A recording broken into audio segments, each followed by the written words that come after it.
প্রিয় দর্শক, সবাইকে শুভেচ্ছা সহ আমন্ত্রণ জানাচ্ছি এনটিভির প্রতিদিনকার আয়োজন স্বাস্থ্য প্রতিদিনে। আপনাদের সঙ্গে আছি আমি ডাক্তার সাখাওয়াত হোসেন।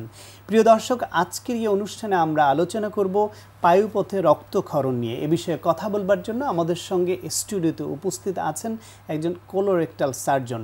চলুন দর্শক, অনুষ্ঠানের শুরুতেই আমরা পরিচিত হয়ে নেই আমাদের আজকের অতিথির সঙ্গে। ডাক্তার সালমা সুলতানা 1968 সালের অক্টোবরে চট্টগ্রাম জেলায় জন্মগ্রহণ করেন। তিনি 1992 সালে চট্টগ্রাম মেডিকেল কলেজ থেকে MBBS ডিগ্রি অর্জন করেন। এরপর তিনি চিকিৎসা বিজ্ঞানে উচ্চতর FCPS ডিগ্রি লাভ করেন। বর্তমানে তিনি ঢাকা মেডিকেল কলেজ হাসপাতালের সার্জারি বিভাগের সহযোগী অধ্যাপক হিসেবে কর্মরত আছেন। ম্যাডাম, আপনাকে আমন্ত্রণ আমাদের অনুষ্ঠানে। ধন্যবাদ। ম্যাডাম, এই পায়ুপথে রক্তক্ষরণের অনেক কারণ আছে। খুব সাধারণ কারণও হতে পারে, আবার অত্যন্ত জটিল গুরুতর কারণও হতে পারে। আপনি বলবেন কি কি কারণে কমনলি রক্তক্ষরণ হতে পারে? সবচেয়ে প্রথমে আমি বলবো যে খুব সাধারণ কারণেই রক্তক্ষরণ হয়, সেটা হচ্ছে কোষ্ঠকাঠিন্য। যে আমরা যত রোগী দেখি তার মধ্যে প্রধানতম কারণ হচ্ছে বেশিরভাগই হচ্ছে কোষ্ঠকাঠিন্য, যে শক্ত পায়খানা হওয়ার কারণে মাঝে মাঝেই মলদ্বারে রক্তক্ষরণ হয়, ফেটে যায় বা আলসার হয়, সে কারণে। জি, আরেকটা হয়, অনেক সময় দেখা যায় যে রক্তক্ষরণ কোষ্ঠকাঠিন্য ছাড়াও রক্তক্ষরণ হচ্ছে, সেটা হচ্ছে পাইলসের কারণে, হেমোরয়েডের জন্য। সেটাতেও কোষ্ঠকাঠিন্য হয়, আবার কোষ্ঠকাঠিন্য ছাড়াও হেমোরয়েড মানে হচ্ছে মলদ্বারে রক্তশিরা ফুলে থাকা, সেখান থেকেও রক্তক্ষরণ হতে পারে। এছাড়া অনেক সময় দেখা যায় যে কিছু লিভার ডিজিজের জন্য, যে কিছু পোর্টাকেভাল অ্যানাস্টেমোসিস বা রক্ত জমাট বাঁধার কিছু রোগের কারণে, যে জমাট বাঁধছে না বা রক্তক্ষরণের টেন্ডেন্সি আছে, এ ধরনের কিছু রোগের কারণে হয়। আর আরেকটা যেটা সবচেয়ে গুরুতর কারণ আমি মনে করি, সেটা হচ্ছে আপনার রেকটাম বা কোলনে বা মলদ্বারের ক্যান্সারের কারণে রক্তক্ষরণ।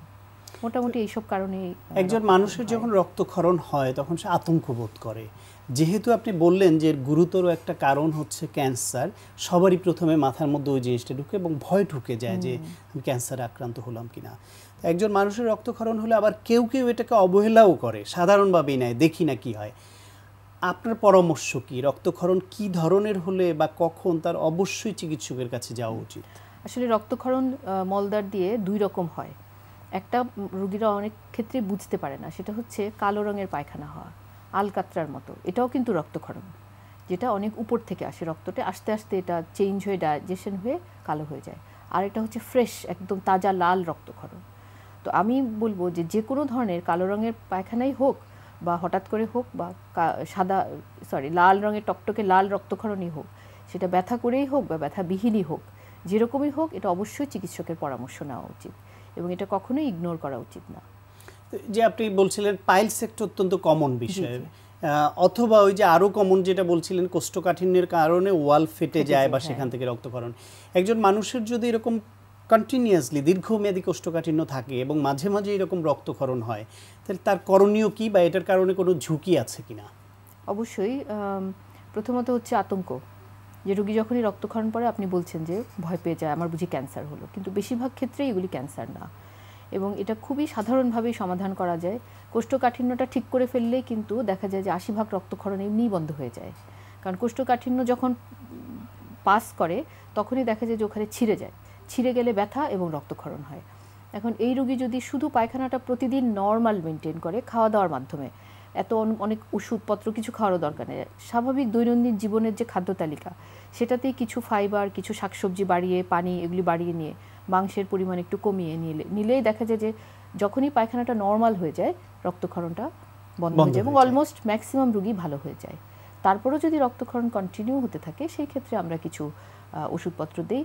এটা ফাইন্ডিংসের উপর, আমরা একটা প্রোক্টোস্কোপ পরীক্ষা করে দেখি যে কী কারণে এখানে রক্তক্ষরণ হচ্ছে এবং অ্যাকর্ডিং টু কজ যে কী কারণে হচ্ছে সেই অনুসারে আমরা চিকিৎসা দিয়ে থাকি।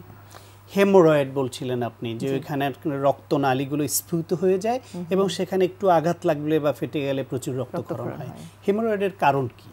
আসলে হেমোরয়েডের কারণ দুই রকম হতে পারে। একটা ফ্যামিলিয়াল হয়, যে অনেক সময় দেখা যায় বংশগতির মাধ্যমে ওখানে লুজ টিস্যু, যে হেমোরয়েডাল কুশনগুলি থাকে, এই কুশন তো সবারই থাকে নর্মালি, মলদ্বারের ভিতরে কিছু ফুলা রক্তশিরা থাকে, সেখান থেকে কোনো কারণ ছাড়া পারিবারিকভাবে টিস্যুটা লুজ থাকে, অনেক সময় এগুলি আস্তে আস্তে নিজে নিজে বড় হয়ে রক্তক্ষরণ হয়। আর প্রধান কারণ হচ্ছে কোষ্ঠকাঠিন্য। কোষ্ঠকাঠিন্য এবং এখানেও সেই কোষ্ঠকাঠিন্য প্রধান ভূমিকা রাখছে সেটা দূর করলে এই প্রবলেম সলভ হয়ে যাচ্ছে। আবার পাইলসের ক্ষেত্রে প্রাথমিক পর্যায়ে আসলে এখন ওষুধ চিকিৎসা আছে, যে পাইলস হলেই অপারেশন করে ফেলতে হবে, এই কনসেপ্টগুলি আসলে এখন চেঞ্জ হয়ে গিয়েছে।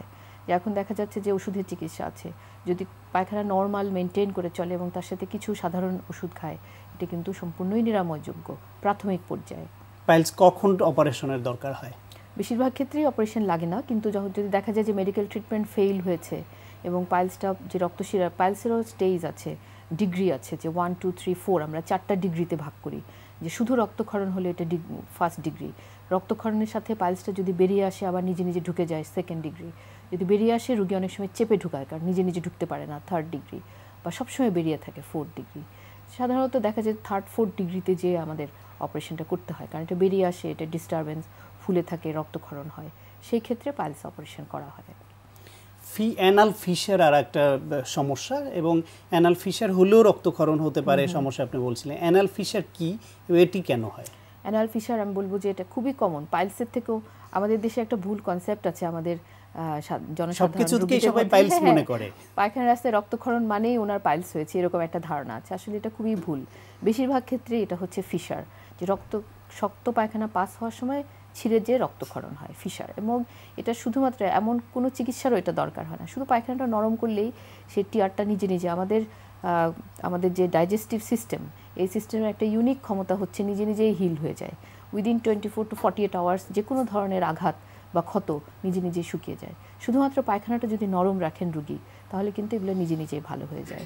অনেক ক্ষেত্রে আমরা অ্যাডিশনাল কিছু স্টুল সফটেনার দিই, পায়খানা খাবারের মডিফিকেশনও দিই, এবং কিছু পায়খানা নরম হওয়া সাময়িক কিছু ওষুধপত্র দেওয়া হয়, একটু গরম পানিতে বসলে ব্যথাটা কম ফিল করেন, কিছু অয়েনমেন্ট দিই।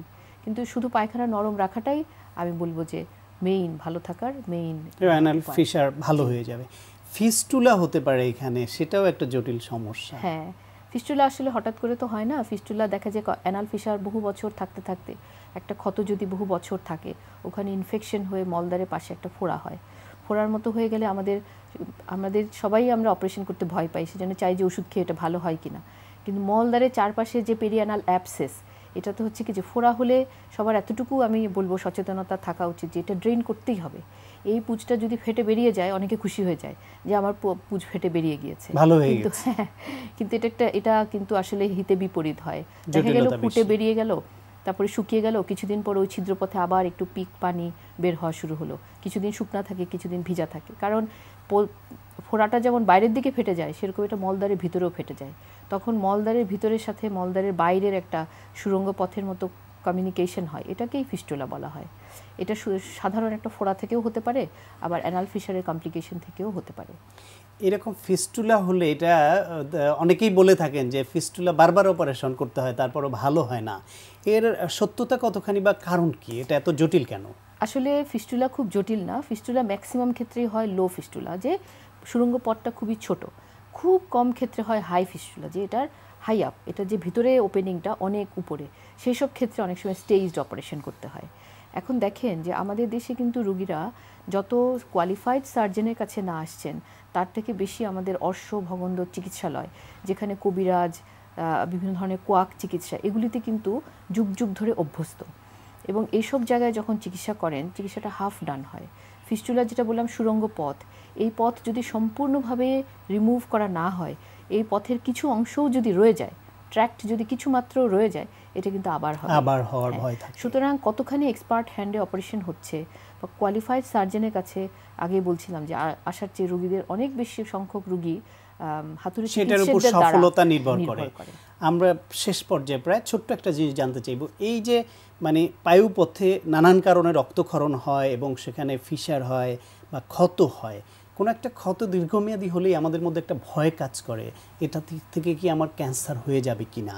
এই অ্যানাল ফিশার, ফিস্টুলা কিংবা এই যে পাইলস, এটা কি ক্যান্সারের টার্ন নেওয়ার ভয় আছে কিনা? এটা প্রায়শই রোগীরা আমাদেরকে বলে, এবং এটা একটা ফিক্সড কনসেপ্ট যে পায়খানা ওখানে ক্যান্সার হবে। কিন্তু আমি সবাইকে আশ্বস্ত করতে চাই যে অ্যানাল ফিশার বা পাইলস থেকে কখনোই ক্যান্সার হয় না। কিন্তু লং স্ট্যান্ডিং যদি ফিস্টুলা থাকে, ফিস্টুলার ট্র্যাক্ট যদি অনেক বছর ধরে থাকে, সেখানে আপনার ক্যান্সার হতে পারে। এই জন্যে ফিস্টুলা আসলে আমরা বলি এটা 100% অপারেশন করতেই হবে। আমরা অ্যানাল ফিশার বা পাইলসে যেমন মেডিকেল ট্রিটমেন্ট দিই, মডিফিকেশন দিই, ফিস্টুলা কিন্তু 100% অপারেশন শুরুতেই করতে হবে, এটা সার্জারিতে কোনো যাওয়াটা preferable। ওষুধে ভালো হবেই না। কিন্তু এটাও আশ্বস্ত করতে চাই যে পাইলস ক্যান্সারের সাথে অ্যাসোসিয়েটেড পাইলস থাকতে পারে, কিন্তু একজনের পাইলস আছে সেটা ক্যান্সার হয়ে যাবে, এটা কখনোই হয় না। এটা একটা ভুল ধারণা। ম্যাডাম, আমরা অনেক কিছু জানলাম আপনার কাছ থেকে, অনেক ধন্যবাদ। অনেক ধন্যবাদ আপনাকে। প্রিয় দর্শক, আমরা শুনছিলাম পায়ুপথে রক্তক্ষরণের কারণ ও তার প্রতিকার বিষয়ে কিছু প্রয়োজনীয় পরামর্শ। আশা করি আপনাদের কাজে লেগেছে। দর্শক, এখন আপনাদের জন্য রয়েছে ব্যায়াম ভিত্তিক নিয়মিত আয়োজন সুস্থ দেহ সুস্থ মন। লোয়ার ব্যাকের স্পাইনটাকে করার জন্য, স্ট্রং করার জন্য আমরা ফোর্থ যে মুভমেন্টটা করাবো সেটাকে আমরা বলি হচ্ছে বজ্রাসন। তবে নর্মাল যে বজ্রাসনের যে মুভমেন্ট, স্ট্যাটিক মুভমেন্ট যেটা থাকবে না, এটা বজ্রাসনের সাথে আমরা মডিফাইড করে এর সাথে কিছু মুভমেন্ট আমরা সেট আপ করবো। আমরা বলেছিলাম যদি মুভমেন্টটা না থাকে, যদি স্ট্যাটিক মুভমেন্ট থাকে, স্ট্যাটিক অবস্থা যদি থাকে, তাহলে you will become more flexible but not strong. আর যখন আপনি মানে রিপিটেশন করছেন উইথ দ্য মুভমেন্টস, তখন যে জিনিসটা হবে you are getting flexible and strong. কারণ আমরা দুইটাকেই করতে হবে, মানে ফোকাস করতে হবে। কারণ আমরা জানি না যে আপনার লোয়ার ব্যাক ইনজুরিটা কোন কারণে হয়েছে। It could be hyper, it could be hypo. তবে হাইপার হোক আর হাইপো হোক, আমরা যেটা হাইপার আছে তাকে যে আমরা করে ফেলবো, মানে এক্সারসাইজ করে যে হাইপো করে ফেলবো তা না। আবার যেটা হাইপো আছে তাকে আমরা এক্সারসাইজ করে যে স্ট্রং করে ফেলবো সেটাও না। এটা আমরা বলি balance. It's not the hyper and hypo, it's not the weak and strong. যে জিনিসটা করতে হবে that should be a balance. কারণ ব্যালেন্স যদি থাকে তখনই আপনি সুস্থ হবেন। আর যদি বেশি স্ট্রং হয়ে যান তখন স্ট্যাবিলাইজারগুলো উইক হবে। আবার যদি বেশি উইক হয়ে যায় তাহলে আরেক দিকে হবে, মানে সমস্যা হবে। এই জন্য আমরা ট্রাই করবো যে how to make a balance. এই জন্য আমরা দেখাবো যে এই বজ্রাসনটা কীভাবে উইথ দ্য প্রপার মুভমেন্টের সাথে কীভাবে করতে হবে এবং কীভাবে এটার সাথে থেরাপিটিক ভ্যালুটাকে অ্যাড করতে হয়। বারবারই বলছি, with the same thing, breathing, movement of the spine will move the limbs. তাহলে জিনিসটা প্রপারলি হবে। যদি এমন হয় ব্রিদিং ইজ নট প্রপার এবং you are moving the limbs and then secondary moving the spine, then যেটা হবে আপনার স্পাইনে ব্যথা বেড়ে যাবে, কমবে না। এই জন্য বারবারই বলছি, ব্রিথটা হবে আপনার স্পাইন দিয়ে। স্পাইন যখন মুভ করবে, স্পাইন আপনার লিম্বসগুলোকে মুভ করাবে, তাহলে ব্যথা কমবে, তা নাহলে কমবে না। ওকে, এখন দেখুন কীভাবে আমরা এক্সারসাইজটা করাচ্ছি। গো। ওকে, নর্মাল বজ্রাসনে বসলো, কিন্তু যে জিনিসটাগুলো ফুললি সিটেড না, ঠিক আছে, জাস্ট নীল ডাউন সিচুয়েশনে। ওকে, এই অবস্থায় থেকে he will breathe in. Go. Yes, যখন ব্রিথ ইন করছে, chest expand, spine goes up. যদি হয় ইউ সি দ্য অ্যালাইনমেন্ট, এই অ্যালাইনমেন্টে চলে আসবে। ওকে, আউট, ব্রিথ আউট। ইয়েস, যখন ব্রিথ আউট করছে হাতটা ধরে ফেলবে for more flexibility. Okay, like this. If যদি এমন হয় যে কেউ ওইরকম ফ্লেক্সিবল না, যে হাত ধরতে পারছেন না, ধরার দরকার নেই, জাস্ট হাতটা পিছন দিকে রাখবেন, মাথা মাটিতে রাখতে পারছেন না, যতটুকু যায় ততটুকুই, হিপসটা পায়ের সাথে লাগছে না, না লাগলে কোনো নেই, সমস্যা নেই, যার যতটুকু ফ্লেক্সিবিলিটি থাকে ততটুকু দিয়েই করবেন। Okay, breathe in. ইয়েস, এটা কন্টিনিউয়াস মোশনে করবেন। Breathe out. Yes, same thing, breathe in. Okay, breathe out. Good. Okay, stand up. সিকোয়েন্সের ফোর্থ মুভমেন্ট হচ্ছে সেম থিং। আবার বলে রাখি, অনেকে একটা কনফিউজ থাকবেন, যেহেতু হি ইজ মুভিং ডাউনওয়ার্ডস, সামনের দিকে ঝুঁকছে। খেয়াল করে দেখবেন ও আসলে সরাসরি সামনের দিকে ঝুঁকছে না, he is going little bit, একটু অ্যাঙ্গেলে যাচ্ছে। দ্যাট মিনস হোয়াট, দ্য মুভমেন্টটা হচ্ছে তার হিপস থেকে, ফ্রম দ্য হ্যামস্ট্রিং থেকে। Indirectly he stretching the lower back, the muscles. এমন না যে স্ট্রেটলি যাচ্ছে, যদি স্ট্রেটলি যায় তখন যে জিনিসটা হবে লোয়ার ব্যাকের উপর তার ওয়েটটা পড়বে, তখন সেই পারে ব্যথাটা বেড়ে যাবে। কিন্তু যখন স্ট্রেচিং হয়ে যাচ্ছে, এটা আমরা বলি বডি মুভমেন্টের যে ম্যানিপুলেশন, যে বডি বুঝতে পারছে না কী হচ্ছে, কিন্তু আলটিমেটলি যে জিনিসটা হচ্ছে ওই জায়গাটা হিলিং হচ্ছে, কারণ ওই জায়গাটা ব্লাড সার্কুলেশন হচ্ছে। ব্লাড সার্কুলেশন যত বেশি হবে, all the nerves will get the nutritions, তখন যে জিনিসটা হবে ওর হিল করা সহজ হয়ে যাবে। যদি এটাও কোনো সমস্যা থাকে সামনে ঝোঁকাটা, এই জন্য আমি বলি সামনে ঝোঁকার বিষয়টা আপনার কোনো এক্সপার্টের সাথে একটু যদি বুঝে নেন তাহলে সমস্যাটা হবে না।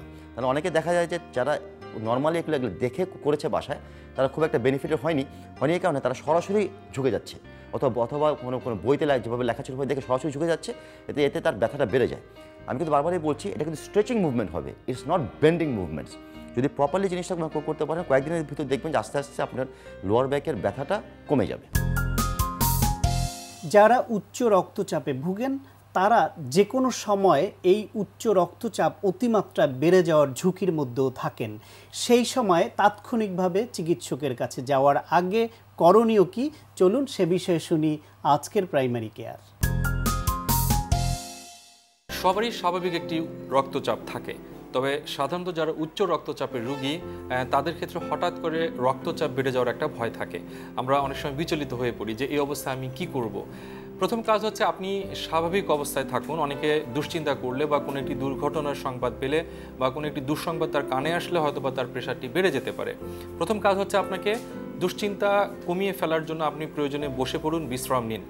আপনার প্রেশার যদি কমে না আসে সেক্ষেত্রে আপনার প্রেশার যদি একটু বেশি থাকে, 10 বেশি হয় কোনো ব্যাপার না, কিন্তু এই 10-এর যদি অধিক আপনার প্রেশার উঠে যায় সেক্ষেত্রে আপনার কাজ হচ্ছে যে আপনি ওই দিন যে প্রেশার ওষুধটি আপনি খাবেন বা খেতেন সেই ওষুধটি আপনি সঙ্গে সঙ্গে খেয়ে নেবেন। নেওয়ার পরে 1 ঘন্টা পর আপনি প্রেশার মাপালে দেখবেন যে আপনার প্রেশারটি কমে যাবে। তারপরেও যদি না কমে অবশ্যই আমার মনে হয় যে আপনার যে বিশেষজ্ঞ ডাক্তারকে আপনি দেখাচ্ছেন তাকে দেখাতে পারেন, অথবা আপনি পরপর 3 দিন রাতের বেলা একটি ঘুমের ওষুধ খেলে আশা করা যায় যে আপনার প্রেশার যেটি বেড়ে যাচ্ছিল সেটি কমে আসবে। তবে কারো যদি ঘন ঘন এরকম হয় যে আপনার প্রেশার হঠাৎ করেই বেড়ে যায় সেক্ষেত্রে আমার মনে হয় নিজে নিজে ওষুধ না খেয়ে আপনার যে হৃদরোগ বিশেষজ্ঞ আছে তার পরামর্শ নেওয়াই ভালো। তবে দেখা যায় যে হঠাৎ করে যদি আপনার প্রেশার বেড়ে যায় সেক্ষেত্রে আপনি সেই মুহূর্তে আপনার যে সেই দিনের প্রেশার ওষুধটা আপনি খেয়ে নিতে পারেন। 1 ঘন্টা বিশ্রামে থাকুন, যদি দেখা যায় যে কমে গেছে ভালো, যদি না যায় অবশ্যই আপনার উচিত আপনার যে বিশেষজ্ঞ ডাক্তারকে আপনি দেখাচ্ছিলেন হৃদরোগ বিশেষজ্ঞ তাকে দেখানো। তবে পরপর 3 দিন যদি আপনি ঘুমের ওষুধ গ্রহণ করে থাকেন আশা করা যায় যে আপনার দুশ্চিন্তা কমে যাবে, আপনার প্রেশারটা অনেকটা কমে আসবে। তবে যাদের প্রেশার খুব ঘন ঘন উঠে বা নামে তাদের ক্ষেত্রে অবশ্যই নিজে নিজে চিকিৎসা না করে একজন হৃদরোগ বিশেষজ্ঞকে দেখানোই ভালো। প্রিয় দর্শক, এখন আপনাদের জন্য রয়েছে স্বাস্থ্য প্রতিদিন আজকের হেলথ টিপস। ঘন ঘন প্রেশার মাপালে প্রেশার বাড়ার আশঙ্কা বেড়ে যায়, তাই অহেতুক প্রেশার মাপা থেকে বিরত থাকুন। প্রিয় দর্শক, এই অনুষ্ঠান সম্পর্কে আপনাদের যে কোনো মতামত বা পরামর্শ থাকলে লিখে পাঠাতে পারেন এই ঠিকানায়। প্রযোজক স্বাস্থ্য প্রতিদিন, এনটিভি, বিএসসি ভবন 7 তলা, 102 কাজী নজরুল ইসলাম এভিনিউ, কারণ বাজার, ঢাকা 1215।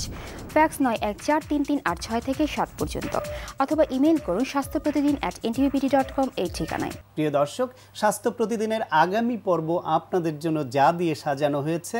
প্যানক্রিয়াটাইটিস হচ্ছে একটা প্যানক্রিয়াস, একটা গ্ল্যান্ড আছে আমাদের, এটা পেটের মধ্যে থাকে এবং পিছনের দিকে পেটের। তো এটাতে ইনফেকশন হলে ইনফেকশনটাকে আমরা বলি যে প্যানক্রিয়াটাইটিস বা প্রদাহ। কিছু কারণ আছে, তার মধ্যে আমাদের দেশে পার্সপেক্টিভে যদি পিত্তথলিতে পাথর হয় আমরা বলি গল স্টোন প্যানক্রিয়াটাইটিস, এটা প্যানক্রিয়াটাইটিস করে। অ্যালকোহল কনজামশান, যারা খুব বেশি অ্যালকোহল খায় তাদের প্যানক্রিয়াটাইটিস হয়। ওবিসিটি একটা ফ্যাক্টর, রক্তের মধ্যে যদি চর্বি জমে যায়। রিসেন্টলি আরও দেখা যায় যে স্মোকিং, যারা অতিরিক্ত সিগারেট বা ধূমপান করে তাদেরও প্যানক্রিয়াটাইটিস বেশি হয়, এবং জন্মগত কিছু সমস্যা থাকলে প্যানক্রিয়াসে তাও প্যানক্রিয়াটাইটিস হতে পারে।